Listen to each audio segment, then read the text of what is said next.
welcome also from my side. And also besides now this, let's say, my educational background, what actually connects me personally to the topical area of diversity and inclusion. I'm a woman. My gender identity also goes in line with that. So my gender identity is female. And as Marta already said, I've been studying abroad for quite a long time, though in a European context mostly for 5 years. But I know how it's like to be a foreigner abroad, which is, I think, an experience you only really get when you have been living abroad. And this also shapes your mindset, I think, or the experience. And actually, for me, I'm also from a household that I'm the first academic within my household for my family. And also in Germany, actually, this is also often an aspect of diversity. This is sometimes underestimated because also this influences, of course, your chances that you might have in life. But yeah, so now I'm very excited to share with you some insights on the diversity and inclusion strategy of the Max Planck Society. I hope you can see can you see my screen? Yes. Yes. Okay. So I try to keep, let's say, the boring stuff short, and to really talk today a lot about our strategies about diversity and inclusion. But just one thing which had been all over the news this week, maybe you've already seen it, our let's say workers of the week, or scientists of the week of the Max Planck Society are the 2 Nobel Prize winners, Dr. Emmanuelle Charpentier. She's a director at the Max Planck Unit for the Science of Pathogens in Berlin. And of course, we were really, really excited that she got the prize this year, and also especially together with her colleague Jennifer Doudna from the University of California, Berkeley, because actually they are the two first female who won a prize in physics, in chemistry, Nobel Prize in chemistry. And you can imagine that we are really, really happy and excited to receive this news this week. And this is also a big, big sign that also what Ms. Charpentier actually said, that science is becoming more female and more diverse. And I think this is a really, really strong statement. And of course, though, what I cannot neglect, and which is also a big accomplishment, is that also Professor Dr. Reinhard Genzel from the MPI for extraterrestrial physics also got the Nobel Prize in physics. So a good week in this case and in this matter for the Max Planck Society this week. But yeah, what is the Max Planck Society actually? So we are one of the biggest basic research organizations in Germany. We're consisting actually of 86 institutes, and we also have around 24,000 employees. So we're rather big. And one actually really important thing about the structure of the Max Planck Society is that we are, for let's say a German research organization, we are rather international. Yeah, because over 8,000 of our especially younger scientists are coming from abroad. And this actually distinguishes us a bit from other German research organizations, that are there, like Fraunhofer, for example.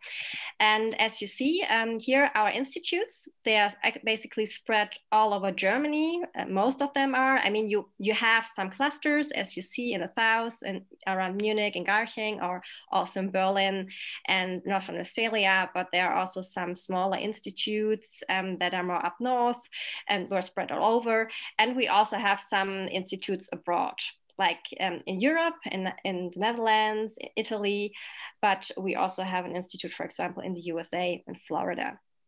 So this also maybe explains that the Max Planck Society, we are a society, but actually all the institutes, they are independent, let's say. Yeah, so we are rather decentralized organization, though we are one society. And yeah, of course, the name already says it. The society was founded by Max Planck. I think I don't have to explain him to you, a very, very famous and groundbreaking scientist.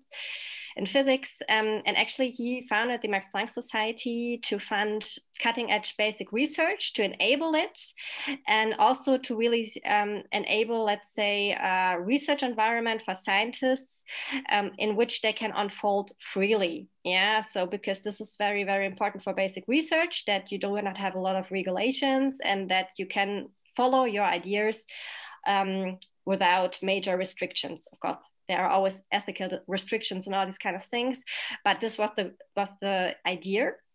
And also that, for, of course, all the progress that is being made within the Max Planck Society and for science is to be assured by the quality assurance by peers. And one specific element actually of the Max Planck Society, though, is the so-called Hanak Principle.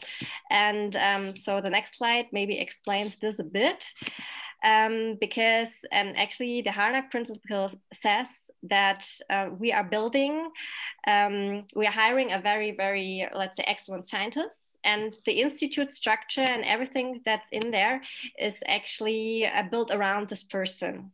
Yeah, so and the person can recruit all the staff, can also decide basically what research is being done at the institute. And therefore, of course, one might say at the institutes, we do have a rather, let's say, hierarchical structure. So yeah, because there's, of course, there's a department and there's the head of this department and this unit, and he or she, they decide actually the basic line of research. And also the funding that is actually accredited to this department also majorly, of course, depends also on this person. So this just as a background also for the institute structure. But most of our institutes actually, of course, they have several units and several directors, we call them, but we also have institutes where there are only 2 directors, for example. And and here for you maybe also interesting, the majority of science actually that is still being done also in the Max Planck Society is based also on natural sciences. So the majority of our institutes are doing research in physics and natural sciences. We also have a section who's doing a lot of research on biology and medicine. And we also have a section and institutes in the field of humanities and social sciences, but this is actually, let's say, the smallest section, the smallest number of institutes. All right, and this is just our basic principles. Of course, we want to increase the access to outstanding research, attract top scientists, and support the development of new research approaches.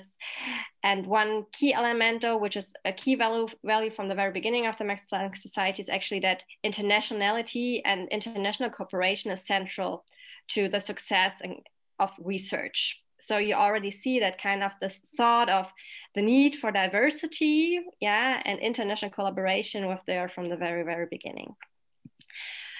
And you see, this is, I just thought I bring along some numbers. If you also take a look at the numbers now and also at our international distribution regarding our staff, you see that also over the time, our staff became more and more international.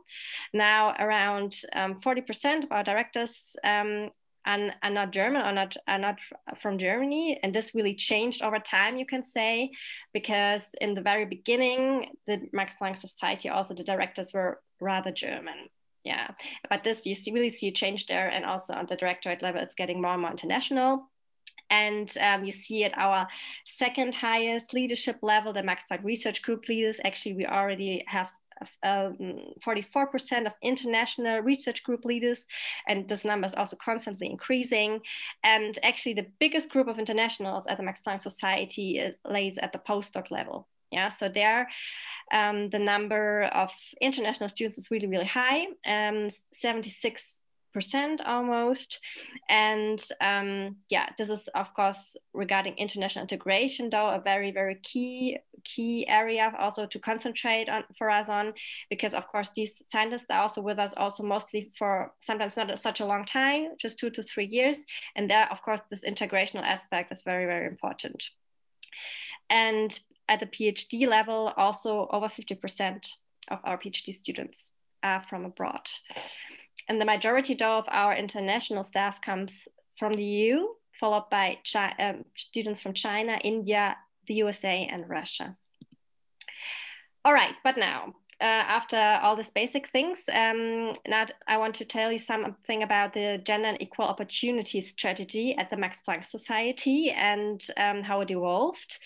And I can tell you that actually the topic of gender equality and equal opportunities as such has a long tradition within the Max Planck Society. It started in the 1980s. Yeah, so this were the first time actually when also the state of Germany asked the Max Planck Society to, let's say, make an analysis of their personal structures and also tell them about the gender balance within their staff.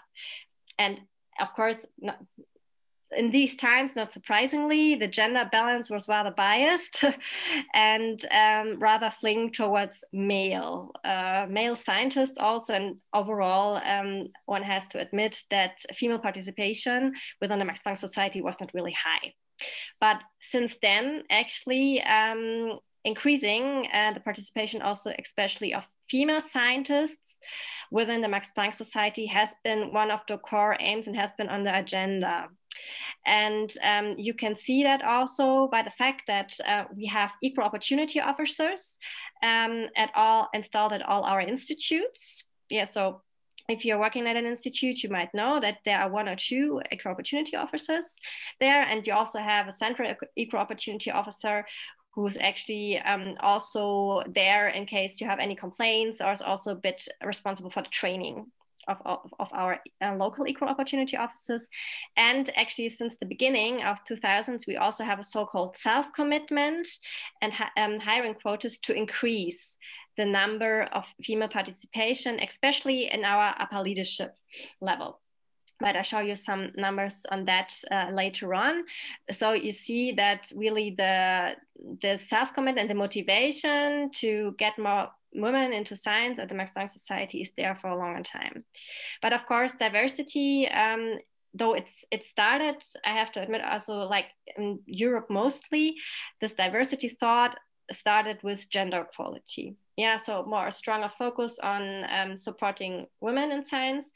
But now this is also changing more and more. And you also see that in the structure of the Max Planck Society as such, because besides gender equality officers or equal opportunity officers, we also, of course, have the representatives for severely disabled persons. I'm sorry for misspelling that.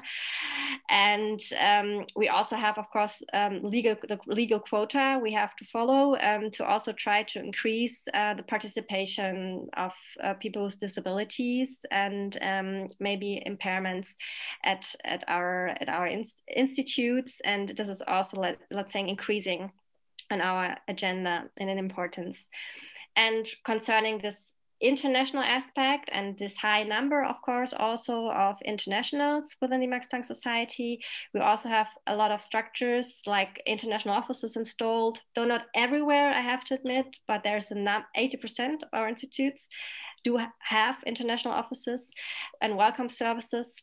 And we also have services for dual career, though this, I have to admit, is mostly concentrated on at our directorate level. And we have a lot of measures also for the reconciliation of family life and scientific work and job as such. And one can say that all these things that are there, they're also strongly monitored by the federal ministries. So we have to give yearly reports that are evaluated and read, and we have to report numbers and everything. And we get an evaluation based on how well we're doing. Also, for example, concerning our female participation numbers. As I said, we have a self-commitment there to increase the participation of female scientists in our leading positions. And you can see on the left side here the goals that we want to reach until 2020. And you see that overall, at the moment, it seems, unfortunately, that we will not reach our goals, because the goal at the highest level was that we have around 80% of participation of female directors at our institute, and now we're at 16.4%. So today I got new numbers actually from the end of September. We increased by 1%, but I have to admit that we also have at the moment some kind of trend that also, of course, some directors are retiring. And if those directors are male, this might also sometimes do something on the statistics. It doesn't mean necessarily that more female directors are coming in. And actually on the second highest leadership level, our Max Planck research group leaders, we wanted to reach 38% by the end of 2020. Now we're at 36%. But there, actually, it is nice to see that the quota, the hiring quota are there. So the places that are being free, and then are hired, is at over 50%. So actually, really, regarding new hiring now at this level, we're at 50-50, which is really, really nice and had been a steady increase over the years.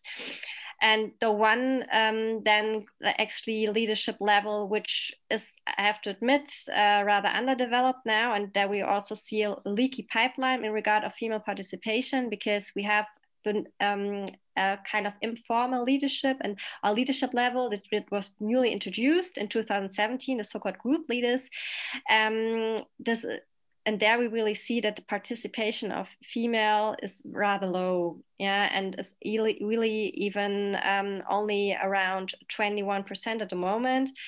Why is the goal there so low, also only at 22? It's because we just introduced it, and when we started, we were at 19%, and we had this goal that we want to increase female participation 1% per year. But this is really, let's say, an area we really have to work on in the future, and we see that female participation is too low, and we have to work on that.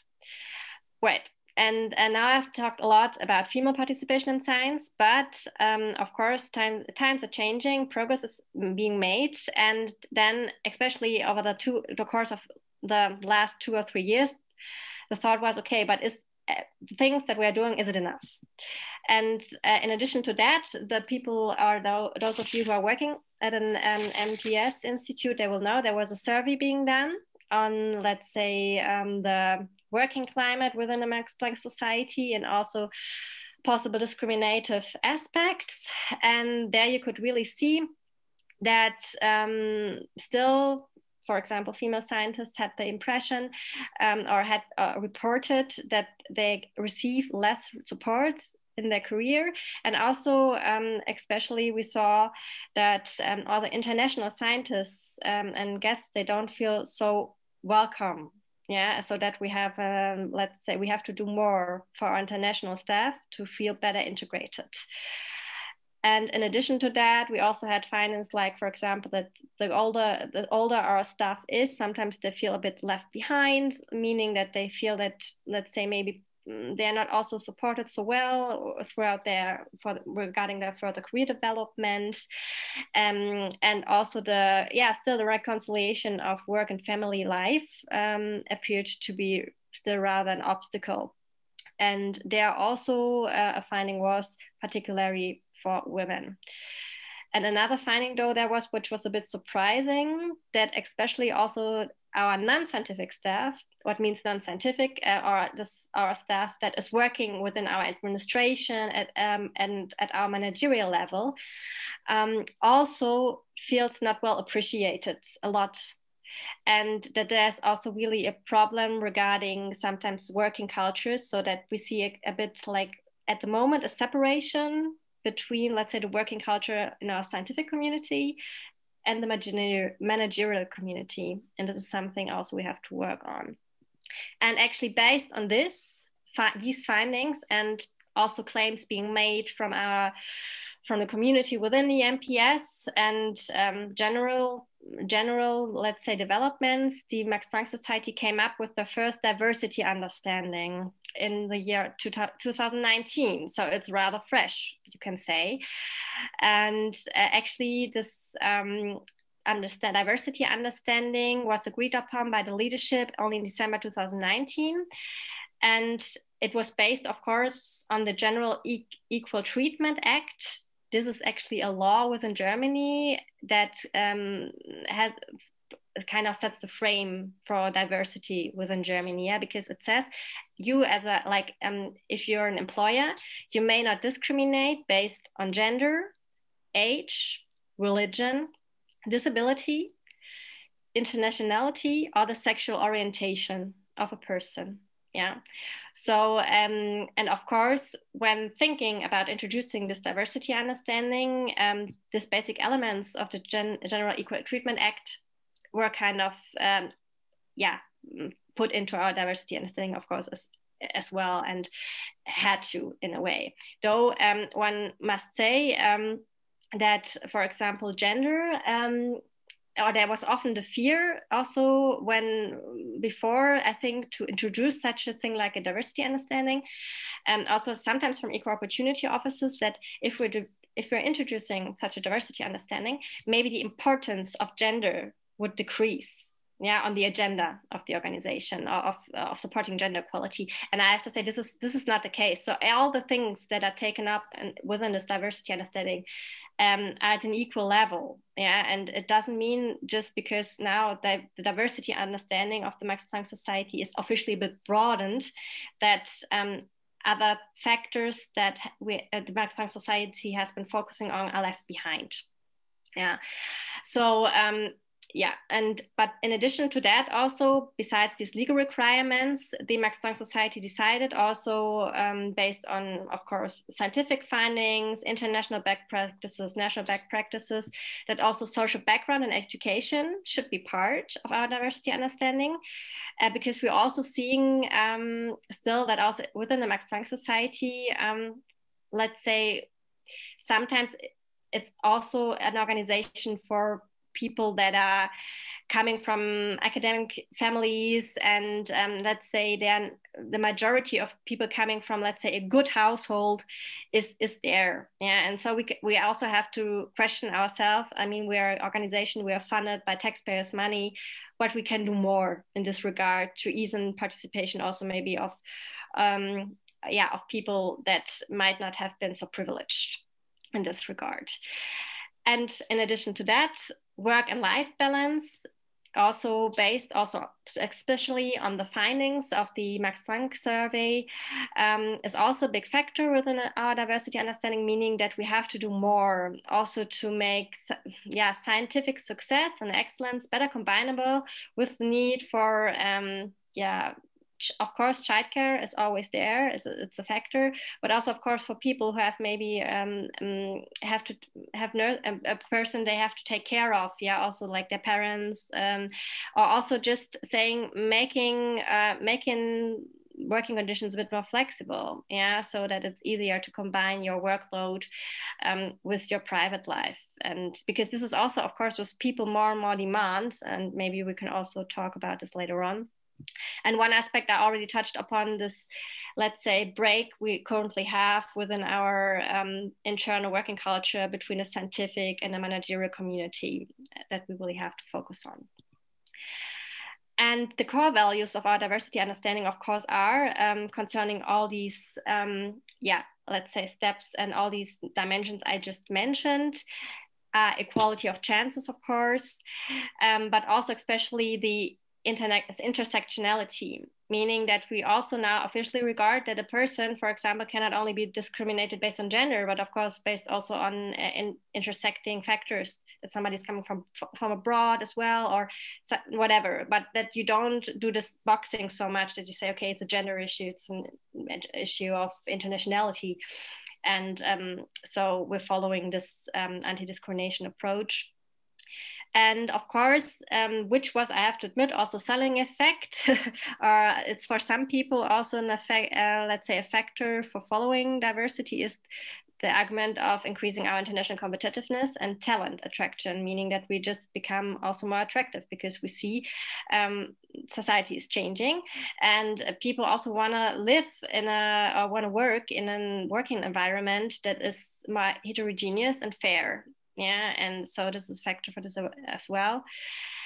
And one big thing, which I already mentioned, is, of course, preventing discrimination at the working place. And this is actually something also due to our numerous reporting structures, which is taken very, very seriously.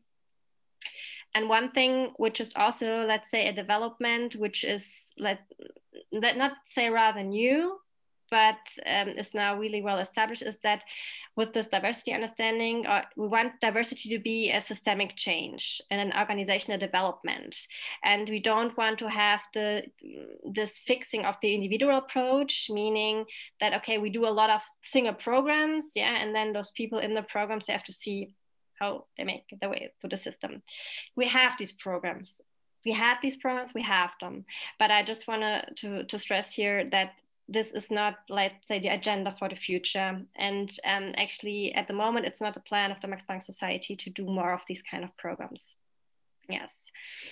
And just in addition, because, sorry, I forgot, we also say that, you see, these are our core elements at the moment for diversity understanding, but we say diversity, of course, is an unlimited factor. Yeah, we can also not say, okay, diversity and inclusion has these dimensions, and then it's done for us, let's say, then the box is closed. No, we say that it's constantly development and open. We have an open understanding of diversity. So all the time, also over time, new elements or new priorities can be added. Okay, so and this slide I just brought with me to show you that this diversity understanding is also actually introduced within our leadership code of conduct, so our leadership guidelines. So let's say when new people are coming that are taking on leadership positions at the Max Planck Society, or generally working also at the Max Planck Society, they can take a look at our general working, let's say, values, and diversity, and it is in there. It's a key element. And of course, we also have a specific policy against sexualized discrimination, which also has this diversity perspective in it. And several, let's say, real commitments by the leadership that they want to see this diversity understanding to be influential on all elements of our organization.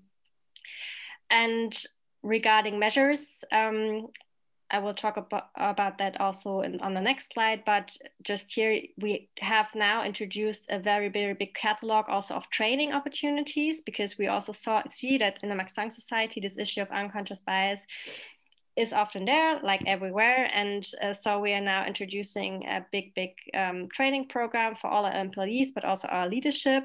And we are currently also working on providing also our staff with more guidelines and good practices in this regard, to also make the working environment at the Max Planck Society more diverse and inclusive. I have to say here, I'm at the Max Planck Society now for, let's say, over 5 years, but in this position for 2 years. And this entire topic of diversity really just was now, let's say, professionalized 2 years ago. So when I was also, the position I have, this diversity management position, was newly introduced. So this is why, of course, this is also, some of these things are still in progress, but also by, let's say, by the introduction of this position, you also see that the MPS is more and more committed towards this field, and also really wants to do something, internally, and professionalize and invest. And at the institute level, actually, you also see that diversity actually is an issue, and is, let's say, a responsibility for all the leadership, the GDs, the head of the administration, directors, and you also have several, let's say, people you can turn to in this diversity spectrum at the institute, like, of course, the gender equality officers, the representatives for people with disabilities, the working council, international officers, or also local working groups, which is really nice. What we see is that also working groups in diversity and inclusion are more and more evolving at the institutes, and we are supporting that, of course. And here I just brought also an overview of our current measures in the field of diversity and inclusion. So as I said, we do have hiring quotas, now only at the moment for female, but yeah, let's see if this will change in the future. But at the moment, our hiring quotas are targeted at increasing female participation at our higher leadership level and our self-commitment. And what we also have, we have a specific presidential commission on equal opportunities. which is headed by our one of our vice presidents. At the moment, it's Asifa Akhtar. She just took on this role, which is also very nice because she's also the first female vice president who's from abroad. So we also think that she will bring a lot of new aspects also in this diversity area, and also push for this topic within the MPS. And actually, it's very important to have kind of such a, let's say, commission at the top, because, of course, if you want to see diversity realized, you also need a certain leadership commitment. Yeah, because if you don't have that, surely you can do something, but it's always good to also involve leadership and have leadership support all these measures. And besides that, equally important is also, though, to have the local involvement. And we have obligatory local gender equality plans at the moment at the institutes, meaning all the institutes have to take a look at their, at the moment, gender equality situation. But we also in the future want to introduce diversity aspects into these plans. And they actually analyze the local situation and also develop some really locally fit goals which they want to achieve within the field of diversity and gender. And this is also very important because though of course we can set the big framework, we can get a lot of impetus from the central level, but diversity and I mean work is being done locally. Yeah, so it's very, very important to also take a look at the local level and see what issues are, what are with real problems of diversity and inclusion within your local environment. And as I said, we do here still have career development programs, also at the moment specifically for women. One of the biggest programs you might have heard of is also the so-called Lise Meitner Excellence Program, which was introduced 3 years ago to really get excellent and high talented female scientists into the Max Planck Society, also especially from abroad, and also to possibly see them developing to become new future directors. Yeah, but this program, yeah, it's there still, but we also don't know for how long it will be prolonged. But this is one of the programs that we had. And besides that, one of you, I think, already also mentioned it. Of course, we have mentoring programs. We had a very big mentoring program also for female scientists in the past, but now we're broadening it and opening it up as well, also including more diversity aspects in it, so that you can also see that, for example, if you're coming from abroad, that you also can say, okay, I'm from abroad and maybe I also want to have somebody from abroad being my mentor, so that it's also open not only for female but also for all. Yeah, and we're currently also working on that. And we do have regular organization employee surveys to also see how things are developing regarding our working culture and also these diversity aspects that I mentioned. And besides that, yeah, this is a commitment we made. We are part of several networks, national, mostly national and international networks, to also foster diversity further. And we have several also action working groups. One is the Talent, Gender and Diversity Board, in which members, as well as from the headquarters, but also from the institutes, are coming together to propose and develop specific measures that can, in the field of diversity and inclusion, that will help to make the Max Planck Society more inclusive.